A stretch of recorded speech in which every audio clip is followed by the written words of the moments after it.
It was said that those who ventured abroad had handkerchiefs or sponges impregnated with vinegar of camphor at their noses, or smelling bottles full of thieves' vinegar. Others carried pieces of tarred rope in their hands or pockets or camphor bags tied around their necks. People hastily shifted their course at the sight of a hearse coming towards them. Many never walked on the footpath, but went into the middle of the streets, to avoid being infected in passing by houses wherein people had died. Acquaintances and friends avoided each other in the streets, and only signified their regard by a cold nod of the head. The old custom of shaking hands fell in such general disuse that many shrank back with affright at even the offer of a hand. A person with black fabric or band worn as a token of mourning was shunned like a viper. The language would have given away that this fear of infection is older than the global instances of just several years ago, I'm sure. In this case, the speaker was the Philadelphia publisher Matthew Carey in 1793. Now, it was not smallpox nor the plague. Instead, the first American epidemic was yellow fever, and it struck a 4-year-old nation. The fever, like many diseases throughout history, arrived through the ports as another cargo unloaded at the docks. The odd part of this epidemic's journey is that it did not arrive with a typical merchant vessel. Instead, it was another unlucky blow of the catastrophic Bolama experiment. In short, a group of British abolitionists decided to leave England for the small island of Bolama off the west coast of Africa in an attempt to build an accepted version of an African nation for the tribes in the region. The thinking was that by showing the native people in a similar fashion and living in a similar manner as the Portuguese, French, British, and so forth, would significantly decrease the slave trade and lead to abolition in multiple nations, both in the New World and the Old.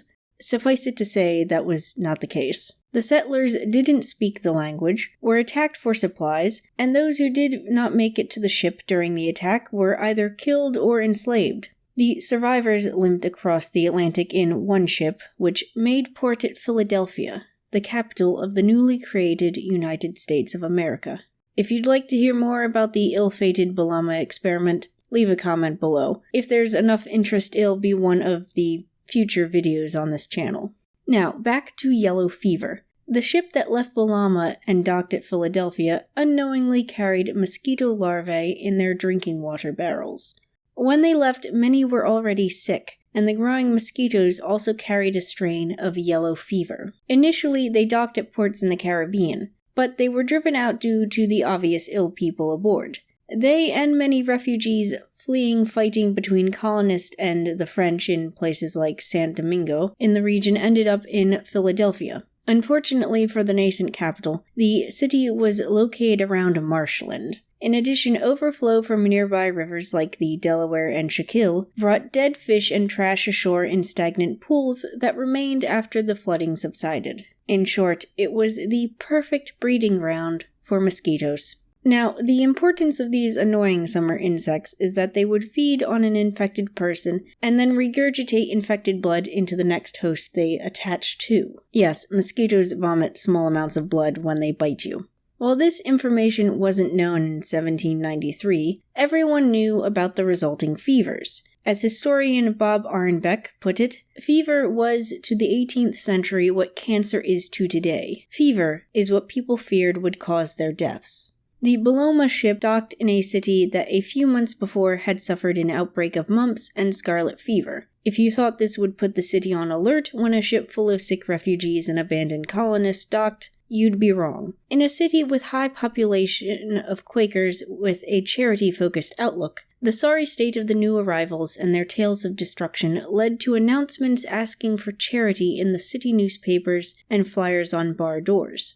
Charities quickly set up drives for food and clothes. As the prominent publisher Matthew Carey later put it, Philadelphia was a victim of its own benevolence. It is unknown who patient zero was for this outbreak. There is speculation that a refugee at a Denny's boarding house in an alleyway off of North Water Street was the first to die. We do have reports that within 2 days of the Paloma colonists and refugees' July arrival, 2 boarders were feverish. By the end of the month, most of the boarding house was ill, and a French sailor died on August 3rd. Deaths came quickly in the next week, both at the boarding house and for the neighbors next door. Despite these obvious signs, city officials and residents didn't panic. Remember that the start of the year saw several small outbreaks of disease, including a different fever. A few deaths in a cheap establishment weren't cause for alarm in anyone's eyes except residents of that neighborhood. The only official response at this time was to have the corpses from the waterfront area removed at night and buried in cemeteries within city limits.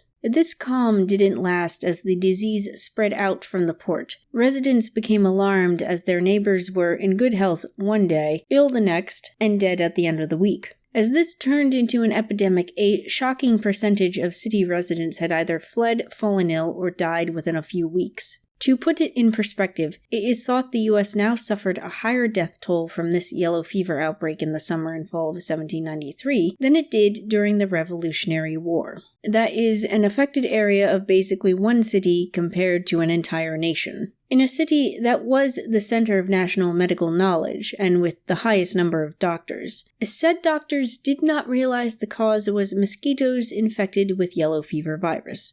To be fair, the cause of the virus would not be discovered till 1848, and it would be decades before the theory of insect transmission was accepted after that. But in 1793, Philadelphia doctors believed in such theories as miasma, meaning bad air, and imports of rotten coffee as the cause. Residents also had their own theories. They correctly reasoned that this new disease, different from the others they'd suffered earlier, did not originate in their city. Therefore, they reasoned that the failed colonists and refugees must have brought it. A close guess, but for city residents, it was close enough. Either way, this didn't prevent the spread of the disease. By the end of August, thousands were ill and hundreds dead. A stream of residents fled the city. The city was now firmly in the grip of terror and panic. As often occurs when disease causes panic, the pulpits of churches soon rang out with demands to repent, for the disease must be God's punishment for sin. Amongst the usual condemnations of drinking, swearing, and bar brawls, preachers also condemned the theater as a source of vanity and therefore the seat of the devil. Far more serious was the collapse of the city's economy. Stores closed, police stations and fire companies found themselves short-staffed from employee deaths, looting ran rampant, schools closed, teachers died, roadblocks sprang up on the routes to the city, and farmers either couldn't get through or refused to travel, causing food shortages. Only the prison remained running as normal, a fact that bemused everyone.